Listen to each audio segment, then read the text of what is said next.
Assalamualaikum warahmatullahi wabarakatuh. Bagaimana kabarnya anak-anak kelas 3 Hafsah? Semoga sehat selalu ya. Amin. Sekarang tematik pembelajaran 5. Sudah hampir habis buku tema 2 ini. Semangat ya. Tetap dengan tema kita menyayangi binatang. Kita menyayangi tumbuhan dan lingkungan. Sebelumnya, kita sudah banyak belajar tentang memelihara anak ayam. Seandainya kita belum bisa, kita bisa membuat replika anak ayam. Kita pelihara di dalam kardus tanpa harus memberi makan, tanpa harus membersihkan. Nah, itu bentuk pembelajaran untuk menyayangi binatang. Juga belajar tentang merawat ikan, merawat kelinci. Nah, kalian bisa pilih salah satu hewan apa yang akan kalian rawat. Kalau di rumah sudah punya kucing, ya bagus, sudah punya hewan peliharaan. Tanaman juga demikian. Kemarin kita sudah belajar hutan bakau. Itu penting sekali bagi struktur tanah yang ada di daerah pantai. Kemudian kita juga belajar tentang tanaman yang ada di halaman rumah. Rumah itu hijau, bersih, rapi. Itu berarti peduli terhadap lingkungan. Nah, untuk pembelajaran kali ini, Ustazah juga akan menceritakan ada 2 cerita yang bagus-bagus sekali. Nah, kita baca pembelajaran kelima. Menyayangi hewan dengan cara memeliharanya adalah hal yang menyenangkan.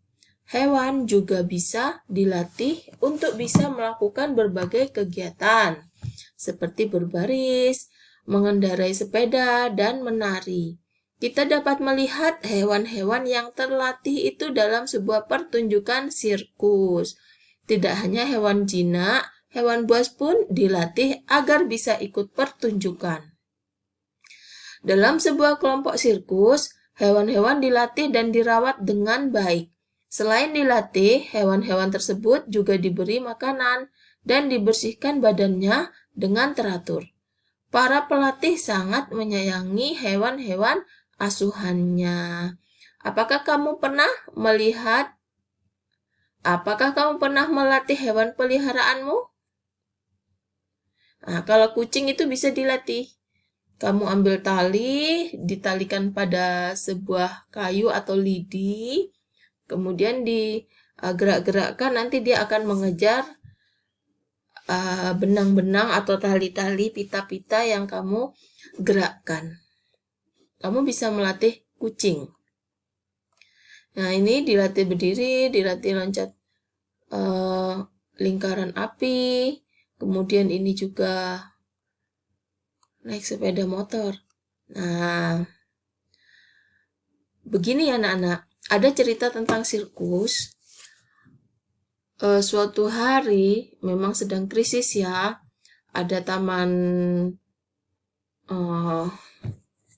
penangkaran seperti kebun binatang ya, tapi kebun binatang yang ada di hutan lindung, jadi kayak Suaka Marga Satwa. Ada di hutan lindung, di Suaka Marga Satwa, tapi sedang kemarau. Nah, bagaimana keadaannya? Perlindungan hewan-hewan di sana ternyata sangat mengenaskan. Memang hutannya tidak diperuntukkan untuk yang lain, hanya dilindungi supaya tetap jumlah hutan di sana tidak berkurang, tidak diubah peruntukan lahannya. Seperti kalau hutan di Indonesia sebagian kan sudah diubah ya, ubah menjadi perumahan atau menjadi perkebunan, sudah dirubah. Kalau di sana hutan asli yang terus dijaga. Namun karena musim kemarau, hutannya kering. mata airnya tidak muncul air. Hewan-hewannya kurus, bahkan banyak yang mati. Nah, kemudian di sekitar situ ternyata ada sirkus. Nah, sirkus itu diancam hewan-hewannya akan diambil. Nah, kepala sirkusnya menangis. Dia berkata bahwa yang kami pelihara ini adalah keturunan keempat. Tahu keturunan keempat? Artinya, pemilik sirkus itu sudah berhasil merawat, mengembangbiakkan mulai dari kakek-kakeknya hewan itu. Jadi hewan itu pernah punya anak, dirawat lagi, punya anak lagi, dirawat lagi, punya anak lagi, dirawat lagi. Sampai sirkus itu bilang begini, tidak ada kebun binatang yang menyayangi hewan seperti kami menyayangi hewan. Katanya begitu. Jadi, biarkan hewan-hewan ini bersama kami akan merawatnya. Seperti itu. Ya karena memang tidak mudah ya anak-anak, merawat hewan itu tidak mudah. Biayanya juga mahal. Kayak harimau ini kan makannya daging ya. Makan daging terus. Daging kan harganya mahal. Nah, itu cerita pendek ya. Jadi seorang kepala sirkus itu sangat sedih jika hewannya diminta atau disuruh kembalikan karena mereka sangat menyayangi hewan. Nah, ini silakan dihitung ya. Kalau kamu jadi petugas sirkus untuk menyiapkan makanan hewan, nah ini dihitung ya. Silakan dihitung supaya apa? Kalau kalian punya hewan peliharaan di rumah, akan bisa mengelola, mengatur belanja untuk hari ini. Hewannya butuh sekian karena kemarin sekian, kan seperti itu. Jadi matematika ini sebenarnya sangat bermanfaat bagi kehidupan sehari-hari.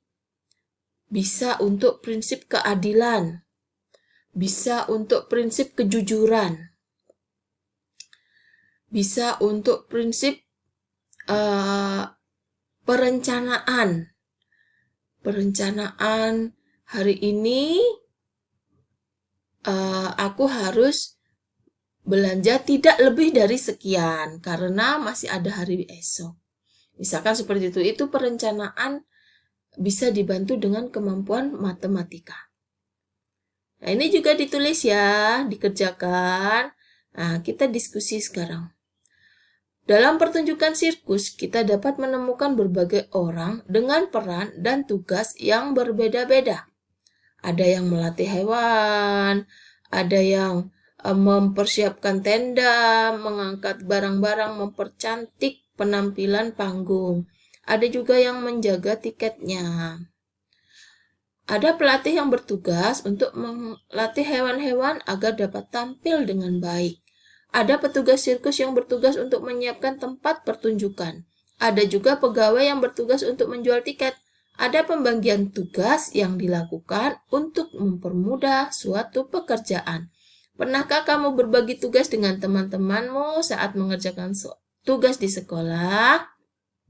Nah, tugas sekolah ini ya, Ustazah pernah membagi kelompok piket. Nah, kelompok piket itu tugasnya apa? Yang penting kelasnya itu bersih, kemudian mejanya rapi, kursinya ditaruh atas meja. Bagaimana ya supaya itu bisa selesai dengan secepatnya? Maka kita harus membagi tugas. Masing-masing anak mengangkat satu kursi. Nah, kemudian anak-anak yang piket, misalkan ada 5. Luas dari kelas itu dibagi 5. Satu menyapu di sebelah pojok utara, satu menyapu di tengah, satu menyapu di barat, dan sebagainya. Jadi, itu contoh pembagian tugas yang ada di sekolah. Boleh juga tugas-tugas tentang pelajaran, misalkan. Ini kan diskusi, maka kamu cari jawaban nomor 1, kamu cari jawaban nomor 2, jangan nomor 3 dan nomor 4. Dibagi tugas kepada semua anggota, ya. Ini juga ada cerita dari si kancil dan buaya. Krukuk, krukuk, krukuk, terdengar suara dari perut si kancil. Kancil pun terbangun dari tidurnya. Perutnya terasa sangat lapar setelah seharian bermain dan akhirnya tertidur di dalam hutan. Si kancil membayangkan mentimun, makanan kesukaannya. Kebun mentimun tumbuh subur di seberang sungai. Kancil ingin sekali memetik timun itu, namun kancil kebingungan mencari cara untuk dapat menyeberangi sungai. Sementara itu, banyak sekali buaya yang tinggal di dalam sungai. Si kancil pun berpikir dan mencari akal agar dapat menyeberangi sungai. Tiba-tiba dia berteriak memanggil para buaya. "Hai buaya, keluarlah!" teriak si kancil. "Ada apa?" teriak-teriak kancil, sahut buaya. "Apakah kalian tidak merasa lapar? Aku dengar di seberang sungai itu ada banyak daging segar yang siap disantap. Kenapa kalian tidak ke sana?" tanya si kancil. "Aku mau mengambilkan daging itu untuk kalian asal bantu aku menyeberang sungai itu." "Baiklah, tapi bagaimana kami bisa membantumu?" tanya buaya. "Berbarislah kalian sampai ujung sungai itu. Biarkan aku berjalan menyeberangi sungai melalui punggung kalian," kata kancil. Si kancil terus melompat dari satu punggung buaya ke buaya lainnya. Hingga akhirnya si kancil sampai di seberang sungai dan mengucapkan terima kasih kepada buaya-buaya itu atas bantuannya. Nah, buatlah akhir dari cerita tersebut sesuai dengan imajinasimu. Kira-kira kancil itu kembali kepada buaya apa enggak untuk memberi daging? Tergantung ya. Kan awalnya kancil hanya mempunyai ide bagaimana dia sampai ke seberang karena dia ingin timun, kan begitu.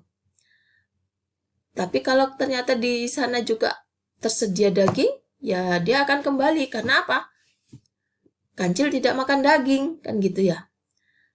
Terserah kalian buat imajinasimu. Atau kancing itu memang sengaja berbohong supaya dia bisa sampai ke seberang.